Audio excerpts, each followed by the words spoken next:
नमस्कार साथियों एवं प्यारे बच्चों, प्रिंस कोचिंग क्लासेज के यूट्यूब चैनल पर आपका बहुत ही हार्दिक स्वागत है।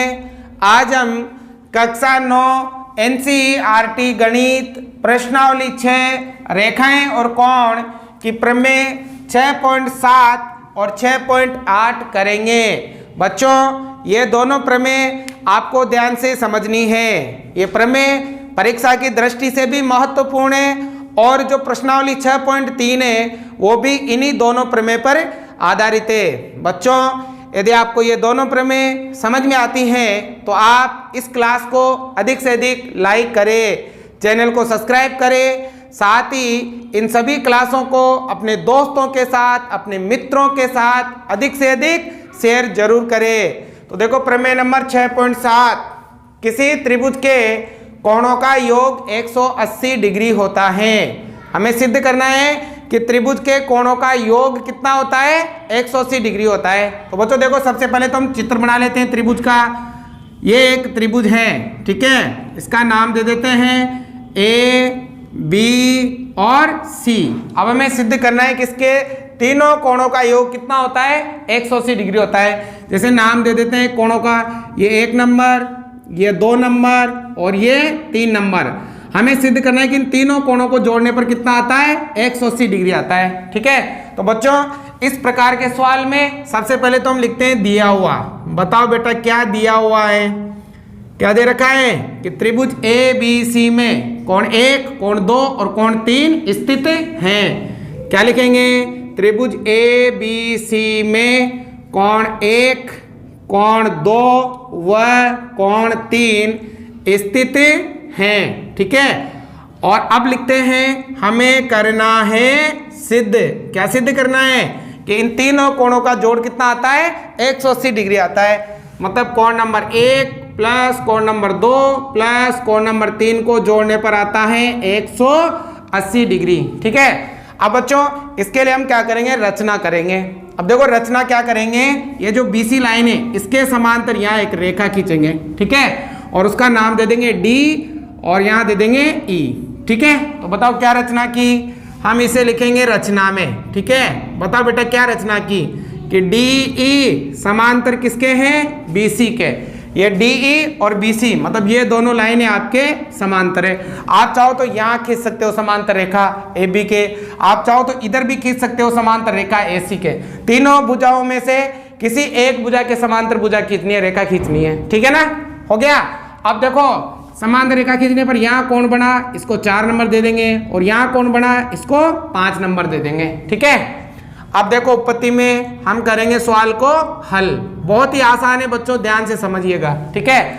अब देखो बेटा, कोण नंबर 1, 4 और 5, इन तीनों कोणों को जोड़ने पर आएगा 180 डिग्री। बताओ क्यों आएगा, हमने पढ़ा है कि एक सीधी रेखा को अगर ये किरण या और किरण कितनी भी किरणें काटे तो इधर जितने भी कोण बनेंगे ना, इन सभी कोणों का योग कितना होगा, 180 डिग्री होगा। क्योंकि ये सीधी रेखा है, इसको ये किरण और ये किरण है ना, 2 किरणें खड़ी है इसके ऊपर, तो यहाँ पर और यहाँ पर और यहाँ पर इन तीनों कोणों का योग होगा 180 डिग्री। कारण क्या होगा, सरल रेखा के एक ही और बनने वाले सभी कोणों का योग कितना होता है, 180 डिग्री होता है। या आप लिख सकते हो सरल रेखीय कोण। बच्चों यहाँ पर एक ही किरण होती है तब तो हम रेखिक युग्म कोण कहते हैं, और अगर ज्यादा कोण बने तो उन्हें कहते हैं सरल रेखीय कोण, ठीक है।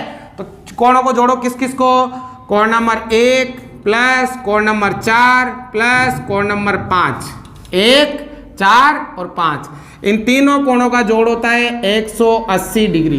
कारण क्या हो जाएगा, कारण हो जाएगा सरल रेखीय कोण। सरल रेखीय कोण मतलब एक ही सरल रेखा पर बनने वाले सभी कोणों का योग कितना होता है, 180 डिग्री होता है। आ गया समझ में। अब देखो हमें सिद्ध करना है 1, 2 और 3। यहाँ 1 आ गया लेकिन 2 नहीं आया और 3 नहीं आया, इन दोनों को हटाना है और इनकी जगह 2 और 3 लाना है, ठीक है। अब देखो ये कैसे लाएंगे, ध्यान देखो, ये वाली रेखा और ये वाली रेखा क्या है, समांतर। रचना करी है हमने, तो देखो ये दोनों समांतर रेखाओं को ये एक तिर्यक रेखा काट रही है ना तिर्यक रेखा, तो तिर्यक रेखा के इस तरफ और इस तरफ बनने वाले कोण हमेशा क्या होते हैं, बराबर। कौन से कोण, एकांतर कोण। देखो जेड आकृति बनी है ना, जेड आकृति के इस तरफ और इस तरफ बने हुए कोण कौन से कोण कहलाते हैं, एकांतर कोण। और इसी प्रकार इधर भी देखो ये और ये समांतर है, इसको ये तिर्यक रेखा काट रही है, तो एक इस तरफ और एक इस तरफ बनने वाला कोण क्या होगा, बराबर। कौन से, एकांतर। देखो इधर भी जेड बन रहा है ना, तो ये दोनों बराबर और ये दोनों बराबर, क्यों, एकांतर कोण। ठीक है, तो ये लिखेंगे कोण नंबर 4 किसके बराबर है, कोण नंबर 2 के। और कोण नंबर 5 किसके बराबर है, कोण नंबर 3 के। बताओ बेटा ये दोनों क्यों बराबर है, क्योंकि ये है एकांतर कोण। ठीक है, और चाहो तो लिख सकते हो कि DE किसके समांतर है, BC के, इसलिए ये एकांतर है। पढ़ा था ना हमने, दो समांतर रेखाओं को एक तिर्यक रेखा काटे तो इस तरफ और इस तरफ बनने वाले कोण बराबर होते हैं, जिन्हें एकांतर कोण कहते हैं। या इस तरफ और इस तरफ बनने वाले कोण बराबर होते हैं, इन्हें हम कौन से कोण कहते हैं, एकांतर कोण। आ गया समझ में। अब देखो हम यहाँ क्या करेंगे, 4 की जगह 2 लिखेंगे और 5 की जगह 3 लिखेंगे, क्योंकि बराबर है ना। तो इसे हम मान लो समीकरण नंबर 1। ठीक है, अब क्या लिखेंगे, समीकरण नंबर 1 में कोण नंबर 4 व कोण नंबर 5 का मान रखने पर, है ना, मान रखोगे। देखो कोण नंबर 1 का तो 1 प्लस, बताओ कोण नंबर 4 का मान क्या है, कोण नंबर 2, और कोण नंबर 5 का मान क्या है, कोण नंबर 3, और बराबर में कितना, 180 डिग्री। इति सिद्धम। हो गया सिद्ध। हमें ये सिद्ध करना था कि कोण 1, कोण 2, कोण 3 का मान कितना होता है, 180 डिग्री होता है। तो ये आ जाएगा आपके इति सिद्धम। उम्मीद करता हूँ आप लोगों को समझ में आया होगा, बहुत ही आसान है। ठीक है, तो ये चीज का ध्यान रखना है कि त्रिभुज के तीनों अंतः कोणों का योग कितना होता है, 180 डिग्री। चाहे त्रिभुज कोई सा भी हो, चाहे ऐसे बना हो, चाहे त्रिभुज ऐसे बना हो, चाहे त्रिभुज ऐसे बना हो, त्रिभुज कोई सा भी हो, उसके तीनों अंतः कोणों का योग कितना होता है, 180 डिग्री होता है। या बच्चों आपके परीक्षा में ये और दूसरी तरह से भी इस सवाल को पूछा जा सकता है। कैसे, कि किसी त्रिभुज के कोणों का योग 2 समकोण के बराबर होता है। 2 समकोण के बराबर होता है। 2 समकोण का मतलब भी क्या होता है, 180 डिग्री। ठीक है, तो ये आपको ध्यान रखना है कि किसी त्रिभुज के तीनों अंतः कोणों का योग 2 समकोण के बराबर होता है। ये भी आपसे सवाल पूछा जा सकता है। समझ में आ गया। तो आपको ध्यान रखना है कि त्रिभुज के तीनों अंतः कोणों का योग कितना होता है, 180 डिग्री होता है। आ गया समझ में। अब देखो प्रमेय 6.8, यदि एक त्रिभुज की एक भुजा बढ़ाई जाए तो इस प्रकार बना बहिष कोण दोनों अंतः अभिमुख कोणों के योग के बराबर होता है। ठीक है, तो देखो ध्यान दो, एक त्रिभुज की एक भुजा को बढ़ाना है। तो देखो मान लो ये मैंने एक त्रिभुज बढ़ाया, ठीक है, ये एक त्रिभुज बनाया, इसका नाम दे दिया A, B और C। अब इस त्रिभुज की एक भुजा को क्या करना है, बढ़ाना है। ठीक है, अब कोई सी भी एक भुजा को बढ़ाओ, या तो इसको बढ़ाओ या इसको बढ़ाओ या इसको बढ़ाओ। तो मैं मान लो इसको बढ़ा देता हूं, ठीक है, और मान लो D तक बढ़ा देता हूं। ठीक है, त्रिभुज की एक भुजा बढ़ाई जाए तो इस प्रकार बना बहिष कोण। अब भुजा को बढ़ाने से ये क्या बना, यहाँ पर बहिष कोण बन गया, है ना, बन गया ना बहिष कोण। बहिष कोण दोनों अंतः अभिमुख कोणों के योग के बराबर होता है। दोनों अंतः अभिमुख मतलब इसके अंदर के सामने वाले दो कोणों, ये दोनों कोण, इन दोनों के क्या होता है, ये बराबर होता है। हमें सिद्ध करना है कि इन दोनों कोणों का योग इस कोण के योग के क्या होता है, बराबर होता है। अंतः अभिमुख मतलब इसके अंदर वाले कोण के सामने वाले कोणों के योग के क्या होता है, बराबर होता है। ये हमें करना है सिद्ध। जैसे नाम दे देते हैं 1 नंबर, 2 नंबर, ठीक है, या फिर यहां से शुरू कर लो, ये 1 नंबर, ये 2 नंबर और ये क्या हो गया 3 नंबर। मतलब ये जो कोण नंबर 1 है ना, इसका मान इन दोनों कोणों के योग के क्या होगा, बराबर होगा।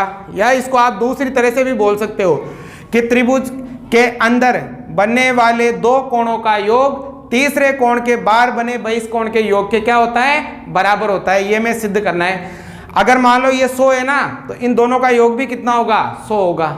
ये होता है इसका प्रमेय का मतलब। तो देखो सबसे पहले तो लिखेंगे इसमें दिया हुआ, बताओ बेटा क्या दिया हुआ है कि त्रिभुज कौन सा, ABC में, ठीक है, कोण 1 क्या है, कोण 1 है बहिष कोण। ठीक है, कोण 1 कौन सा कोण है, बाहर वाला, यानी कि बहिष कोण है। और 2, 3 और यहाँ दे देते हैं 4 नंबर, है ना। और कोण नंबर 2 व कोण नंबर 3 व कोण नंबर 4। कौन से कोण है? अंतः कोण है। कौन से कोण है? अंतः कोण। ठीक है, अब लिखेंगे हमें करना है सिद्ध। बताओ बेटा क्या सिद्ध करना है? बताओ क्या सिद्ध करना है?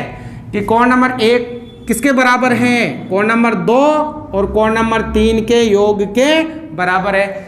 मतलब जो बहिष कोण बनता है ना, उसका योग, इसका मान अंतः अभिमुख कोणों के योग के बराबर होता है। मतलब इसका मान इन दोनों के योग के बराबर होता है। ये हमें करना है सिद्ध। तो देखो बहुत ही आसान है। अब उत्पत्ति करेंगे तो ध्यान से समझिएगा।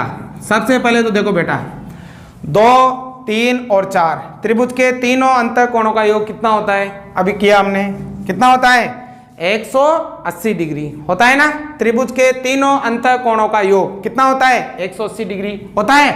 और यहाँ देखो कोण नंबर 1 और कोण नंबर 4 इन दोनों कोणों का योग भी कितना होता है? 180 डिग्री। बताओ 1 और 4 तो एक सीधी रेखा को एक किरण या एक तिर्यक रेखा काटे तो इस तरफ और इस तरफ बनने वाले कोणों का योग कितना होता है? 180। क्यों होता है? रैखिक कोण युग्म। ठीक है ना। तो देखो ये सीधी रेखा इसको तिर्यक रेखा काट रही है तो 1 नंबर और 4 नंबर को जोड़ने पर कितना आएगा? 180। कोण नंबर 1 प्लस कोण नंबर 4 का योग होगा 180 डिग्री। क्या कारण हो जाएगा? रैखिक युग्म। रैखिक युग्म, इसे मान लेंगे समीकरण नंबर 1। आ गया। अब देखो त्रिभुज के अंदर बनने वाले तीनों कोणों का योग कितना होता है? 180। अभी सिद्ध किया था हमने।